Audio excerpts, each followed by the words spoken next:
La enfermedad renal crónica aumenta cada año en España y afecta a más de 7 millones de personas. Esta patología silenciosa se ha convertido en un problema de salud pública.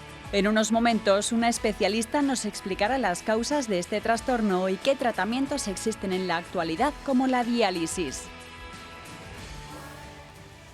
¿Qué tal? ¿Cómo se encuentran? Me alegro mucho de saludarles en esta mañana en la que nos visita por primera vez en este espacio la doctora Patricia de Sequera. Es una experta en lo que es la nefrología y en concreto la hemodiálisis. También hizo algún curso de gestión sanitaria que luego nos contará por qué, es profesora de la universidad y todo se refiere, la topografía del conocimiento que ella practica está casi siempre rodeada en Alcalá de Henares, ¿no?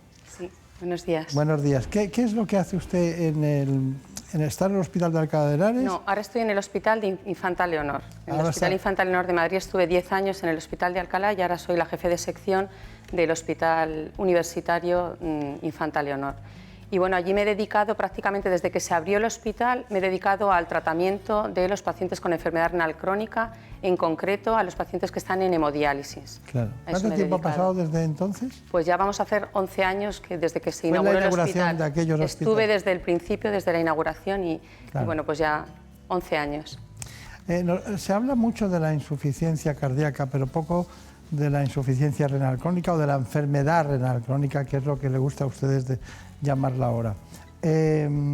Usted ha pasado incluso por la Fundación Jiménez Díaz, ¿no? Así es, yo me formé en la Fundación Jiménez Díaz. Es que la nefrología de la Fundación Jiménez Díaz era muy importante en su momento, ¿no? Yo me fui allí precisamente porque allí estaba el padre de la nefrología, que era don Luis Hernando. Sí. Estaba allí bueno, pues trajo el primer riñón de Estados Unidos, la primera máquina de diálisis, y la verdad que el estar allí es historia de la nefrología y yo, bueno, pues me fui allí y creo que... Tuvo suerte que le coincidiera lo biográfico con lo cronológico, ¿no? Pues sí. Porque a veces no coincide. Sí, la verdad que sí. Y dígame, un riñón que tiene enfermedad renal crónica, ¿es más grande o más bien más pequeño? En general, a medida que avanza la enfermedad renal crónica, el tamaño del riñón se va disminuyendo, va como fibrosando y va haciéndose más pequeño. Hay algunas causas de enfermedad renal que pueden hacer que un riñón sea grande. Por ejemplo, una enfermedad por depósito, como es una amiloidosis, hace que el riñón sea más grande de tamaño. Pero a medida que avanza la enfermedad, el riñón se hace pequeño. Es una de las herramientas que utilizamos para el diagnóstico de la cronicidad cuando un paciente viene, por ejemplo, a la urgencia o a la consulta por primera vez y vemos que tiene unas cifras elevadas de creatinina, que tiene ya una enfermedad renal. Para ver si es agudo o crónico, nos vamos a la imagen. Si el paciente ya tiene los riñones pequeños, ¿ahí ya qué quiere decir? Pues que ya tiene una enfermedad renal crónica, que esto está avanzado y que poco vamos a poder hacer por resolver ese problema. Mientras que si los riñones tienen tamaño normal, podemos pensar en que hay algo que se puede solucionar, a lo mejor recurrir a una biopsia, dependiendo de la patología que sospechemos. Claro. Ecografía, riñón pequeño, preocupación. Pues sí. Luego ha citado la palabra creatinina. ¿Qué relación hay entre enfermedad renal crónica y la creatinina? Pues me gusta mucho que me diga esa palabra, porque yo creo que en la población general todo el mundo sabe lo que es el colesterol y cómo tiene su colesterol, pero lamentablemente la creatinina también es una gran desconocida, y la creatinina es una medida en una analítica de sangre que nos dice exactamente la función que tienen nuestros riñones. Con la creatinina hay unas fórmulas que son las fórmulas de estimación del filtrado glomerular y nos van a dar una cifra, un 30, un 40, un 60, y eso nos va a decir si tenemos un filtrado renal normal o hay alguna alteración. Y es más, eso nos puede traducir en la clasificación de la gravedad de la enfermedad renal crónica. Nos va a decir si estamos en un estadio 1, que sería el que tiene un filtrado normal, o estamos en un 5, que es aquel que ya tiene un filtrado por debajo de 15 y está cercano a precisar tratamiento renal sustitutivo. Está bien, está bien. Es que, claro, usted ha hablado de amiloidosis, que es lo que hace que el riñón puede ser insuficiente, pero es grande. Vamos a traducir a los espectadores, la amiloidosis es una sustancia mieloide, ¿no? Unas proteínas, sí, que puede ser parecido a lo que puede pasar con un Alzheimer en el cerebro, ¿no? Efectivamente, es una beta-proteína que se acumula en distintos tejidos y entre ellos también en el riñón. Claro, y eso ya son palabras mayores, ¿no? Pues sí. Para ustedes. Produce una enfermedad que no tiene un tratamiento eficaz y que, bueno, que conlleva pues que haya enfermedad renal avanzada y que en muchas ocasiones el paciente necesite tratamiento con diálisis o que tenga otra enfermedad, por ejemplo cardíaca, porque se deposite el amiloide en el corazón. Eso también sería algo de gravedad. Pero pongo como ejemplo la amiloide, pero hay otras enfermedades que cursan incluso con riñones más grandes, como por ejemplo la poliquistosis renal, que es una enfermedad hereditaria. Estaba pensando en ella. Claro, que los riñones son enormes, llegan a abarcar todo el abdomen y bueno, es una enfermedad genética que bueno, pues se hereda y la padecen el 50% de los familiares. Es una enfermedad que es la responsable del 10% de los pacientes que están en diálisis, lo son por esta enfermedad. Y ahí lo que ocurre es que el riñón va creciendo, estos quistes crecen, destruyen el parénquima renal normal y entonces es cuando se produce la insuficiencia renal. Claro. No, y además, bueno, no queremos elegir para nadie ninguna, no, pero esta no la elegiríamos desde luego, ¿no? Esta es de las que, bueno, de que crean una gran preocupación. ¿Cuándo es quirúrgica una poliquistosis renal? Pues cuando produce complicaciones serias, como por ejemplo la infección de los quistes. Hay dos complicaciones básicamente, que son la infección de los quistes y el sangrado de los quistes, la hemorragia. Esto a veces, cuando es algo grave y no se puede resolver porque los antibióticos llegan mal a las cavidades de los quistes, pues hay que recurrir a la cirugía. Y en ocasiones también tenemos que hacer la nefrectomía, quitar el riñón, cuando vamos a someter al paciente a un trasplante renal. Precisamente por esto que hemos dicho, cuando el riñón es muy grande, ocupa todo el abdomen y entonces no deja espacio para injertar un riñón trasplantado. Claro. En esas ocasiones a veces hay que quitar el riñón. Bueno, pues aquí el equipo estábamos trabajando este asunto, la enfermedad renal crónica, y todos decían, hay que traer a la doctora Patricia de Sequera, lo habían visto en la bibliografía y todos en la reunión, así que ellos mismos han preparado este informe en el que se habla precisamente de la forma más clara y concreta y concisa de este asunto, la enfermedad renal crónica. Los riñones son los órganos encargados de filtrar la sangre y extraer las sustancias tóxicas del organismo. Cuando dejan de funcionar correctamente, se produce lo que se conoce como insuficiencia renal y puede darse de dos formas, aguda y crónica. En el caso de la aguda se desarrolla súbitamente, por ejemplo debido a una infección, inflamación, obstrucción de la vía urinaria o una intoxicación, entre otras. Por el contrario, en la crónica se produce una pérdida gradual de la función renal. Cuando ésta llega a una etapa avanzada, pueden acumularse niveles peligrosos de líquidos, electrolitos y desechos en el cuerpo. En España afecta aproximadamente al 10% de la población adulta y a cerca del 20% en los mayores de 60 años. La enfermedad renal está aumentando su prevalencia debido al aumento de la esperanza de vida y a otros factores como las enfermedades cardiovasculares, la obesidad, la hipertensión o la diabetes. Uno de los principales problemas para su diagnóstico es que no suele presentar síntomas hasta que la enfermedad está muy avanzada. En cuanto al tratamiento, existen diferentes vías para abordar la enfermedad. La toma de medicación y las restricciones en la ingesta de líquidos y alimentos, y en algunos casos la diálisis o incluso el trasplante de riñón. Bueno, está... Muy bueno el vídeo, sí, parece muy completo. Está completo, sí, nos permite ya adentrarnos en otras cuestiones. Marina Turiak, buenos días. Buenos días. ¿Qué preguntas tienes así de esas que inquietan a los ciudadanos? Pues las personas que sufren esta enfermedad deben llevar algún tipo de alimentación especial. Sí, tienen que hacer, va a depender fundamentalmente del grado de enfermedad que tengan. Si los riñones son capaces de filtrar hasta casi por encima de 30 de filtrado, no van a tener que hacer grandes restricciones, pero cuando baja de esa cifra ya sí. ¿Por qué? Porque como se ha dicho bien en el vídeo, el riñón se encarga de mantener el equilibrio y entonces cuando no funcionan los riñones pues se van a acumular una serie de sustancias, sobre todo los electrolitos que también han sido mencionados, fundamentalmente el potasio y el fósforo. Está bien.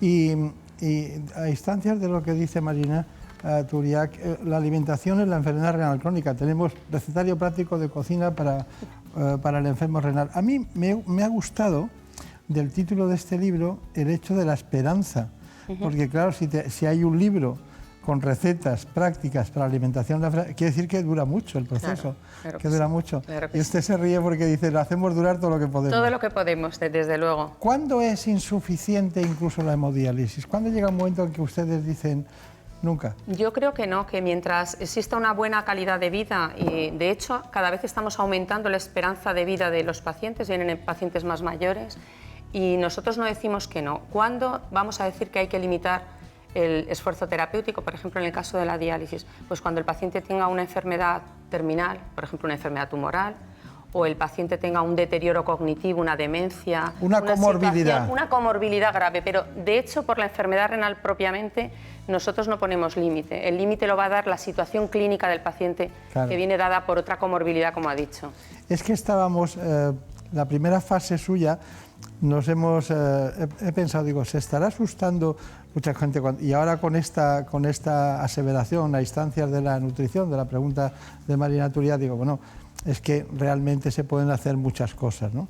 He visto que usted estudió mucho la hemodiálisis. Luego me contará por qué ha hecho gestión sanitaria, ¿no? Porque claro, la gestión sanitaria y el número de artefactos para hacer hemodiálisis es un equilibrio también en los hospitales, ¿no? ¿Cuántos hay que tener según la proporción de pacientes? ¿Cómo miden ustedes eso, ¿no? Pero, ¿cuándo está indicada, la pregunta es, ¿cuándo está indicada la hemodiálisis? La hemodiálisis o el tratamiento renal sustitutivo en general. En general, sí, ¿no? Sí. Bueno, porque yo recuerdo la diálisis peritoneal ambulatoria, sí, en sus primeras fases. Sí, ¿no? Porque sigue habiendo ahora muy mejorada, ¿no? Sí. La indicación va a ser fundamentalmente cuando el filtrado, cuando los riñones filtren por debajo de un 10, un 7%, vamos a hablar en porcentaje en vez de mililitros minuto, que probablemente sea más fácil para que lo entienda la gente.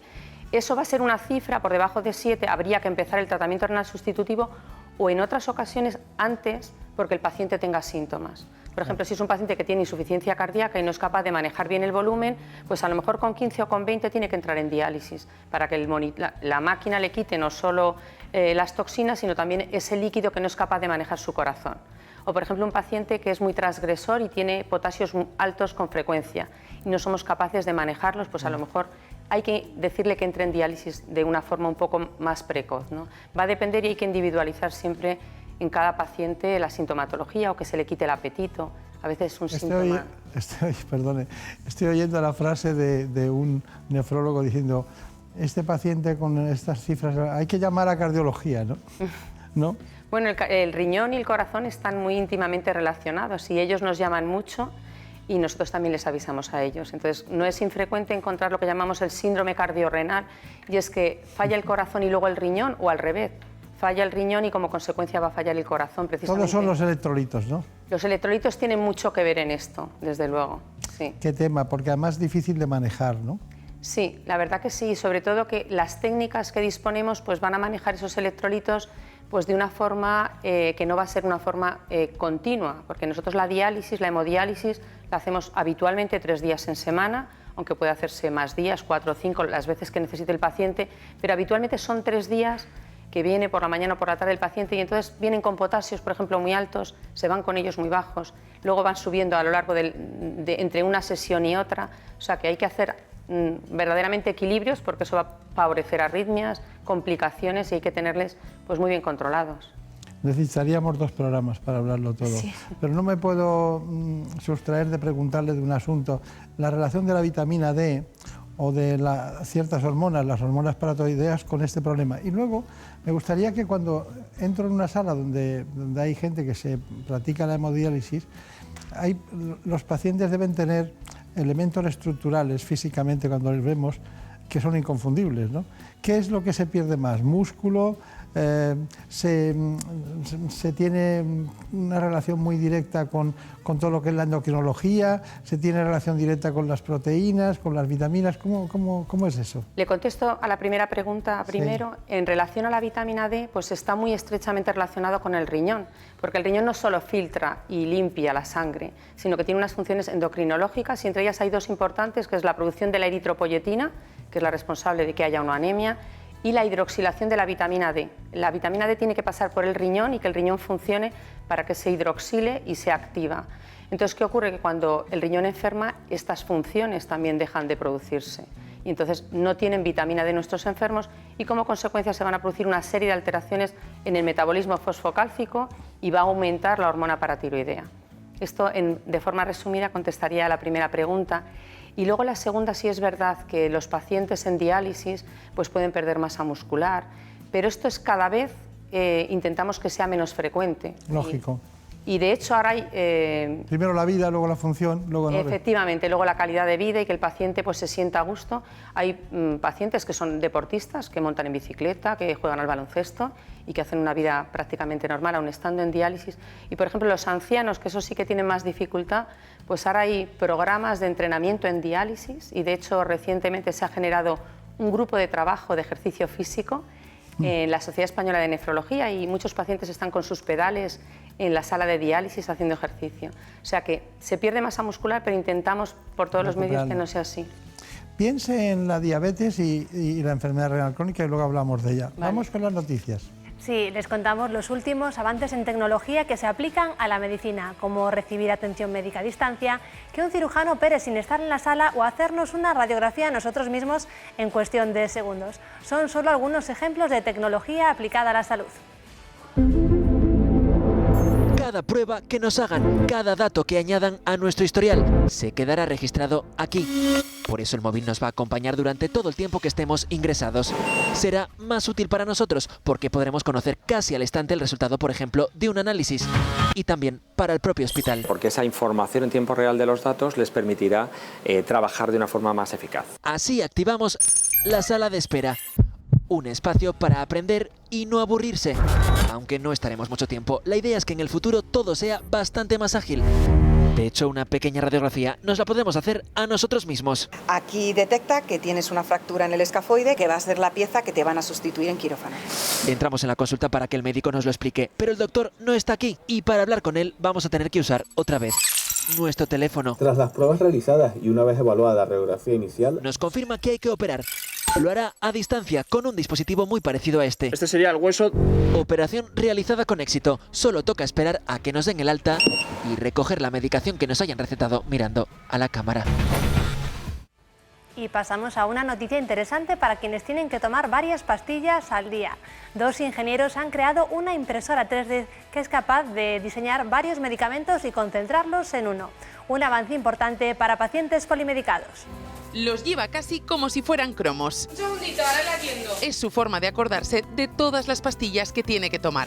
Bueno, un puñado. Y como él, muchos. ¿Cuántas pastillas puede tomar a lo mejor al día? 3 solo. 4 pastillas al día. 5. De unas 10 diarias. Tantas que a veces cuesta aclararse. Hacen un poco de lío. Se la apuntamos a veces en las cajas, otras veces en el ticket.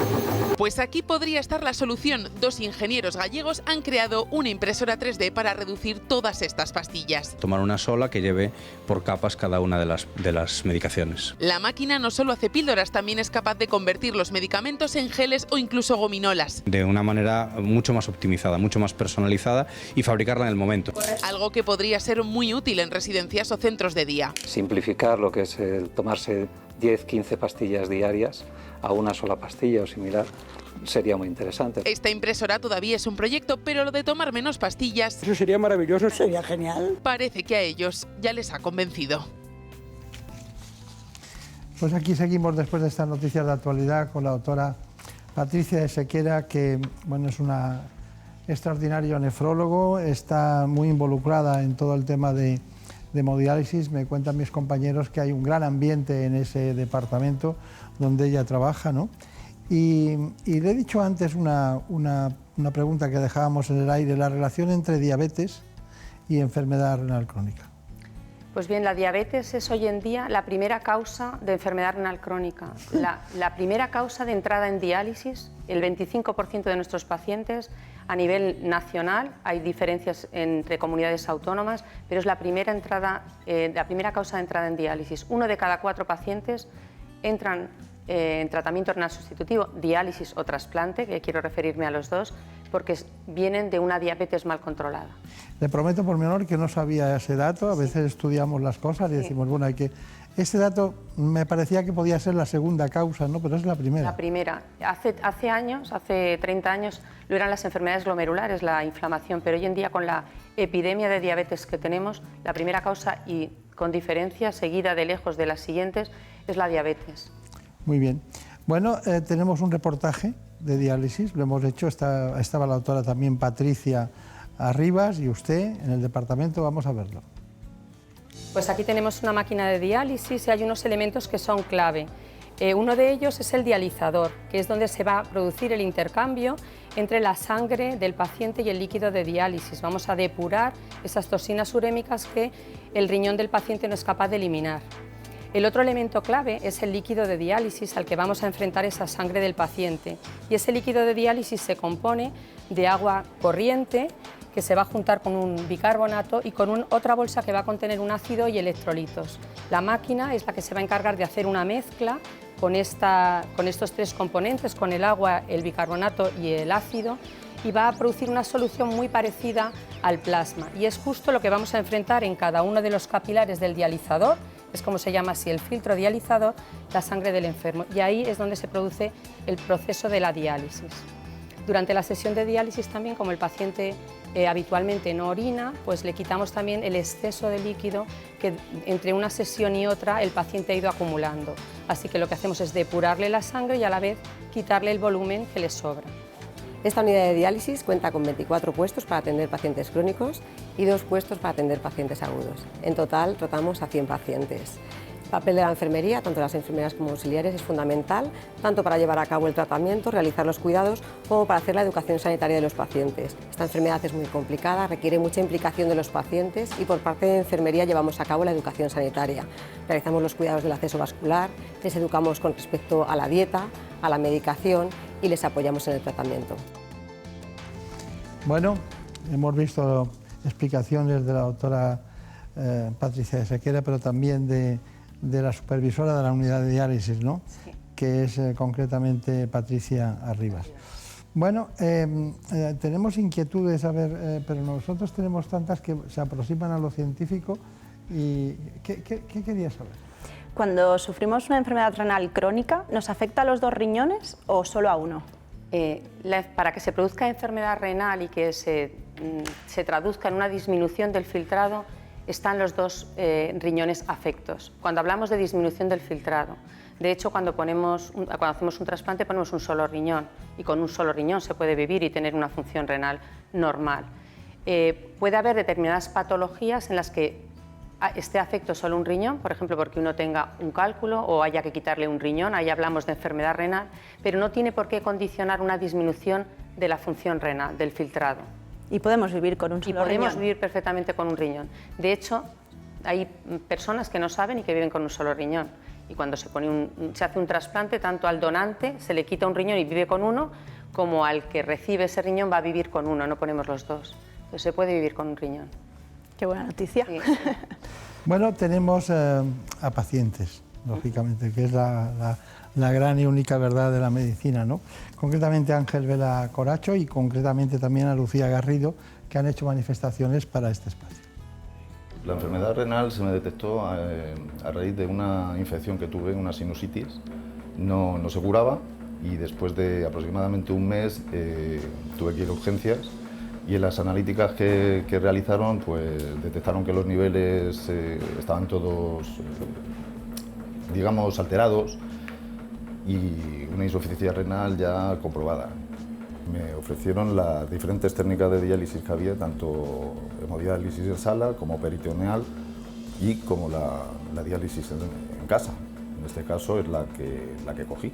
Supone que independientemente de las 3 horas que tengo que pasar con la máquina para hacerme el tratamiento, supone una libertad absoluta y poder llevar una vida más o menos normal. Puedes viajar inclusive con la máquina, puedes hacer de todo. Aparte de la diálisis tienes que tener una medicación constante y sobre todo, y muy importante, la alimentación. Hay que restringir muchos productos por el aumento de los niveles en sangre, fósforo, potasio y cosas de estas, y tienes que tener mucho cuidado con ciertos alimentos. Mi padre estaba en diálisis puesto que tenía poliquistosis hepatorrenal y es hereditaria, y yo lo tuve. Antes de dializarme me dieron a elegir las formas que había de hacer diálisis. Yo elegí la peritoneal, que era una máquina que me llevaba yo a casa y me lo hacía por la noche y por el día estaba todo el día libre. Era fenomenal. Pero llegó un día que cogí una infección llamada cándida, me tuvieron que quitar el peritoneo y me hicieron diálisis, hemodiálisis en el hospital. Me hicieron un trasplante anteriormente que rechacé a los 2 años y pico, pero ahora me va a dar un riñón mi hermano.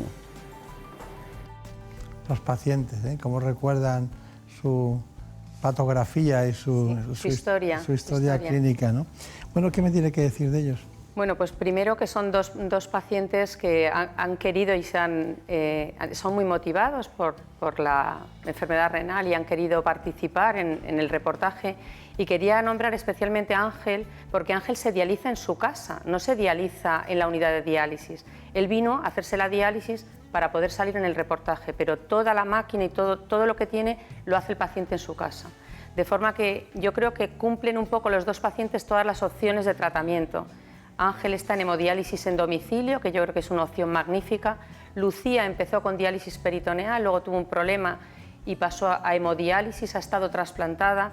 Ahora está en hemodiálisis y le va a dar un riñón su hermano. Entonces yo creo que abre un poco el espectro de todas las opciones de tratamiento renal sustitutivo, que sin duda la mejor opción, y me gustaría decirlo si me lo permite el doctor Beltrán, es el trasplante de vivo.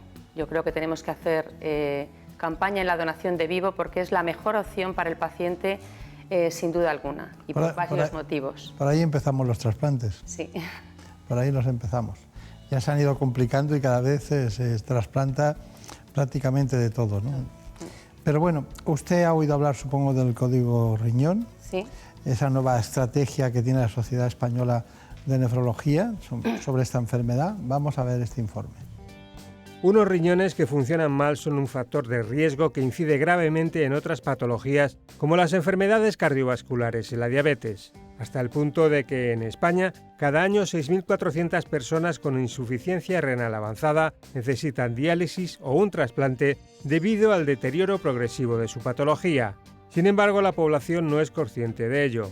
Todo el mundo sabe que la obesidad o el colesterol alto son factores de riesgo cardiovascular, pero pocos conocen que en el caso de la enfermedad renal crónica las personas con obesidad tienen un 83% más de posibilidades de padecerla y que la mortalidad sube hasta el 8%.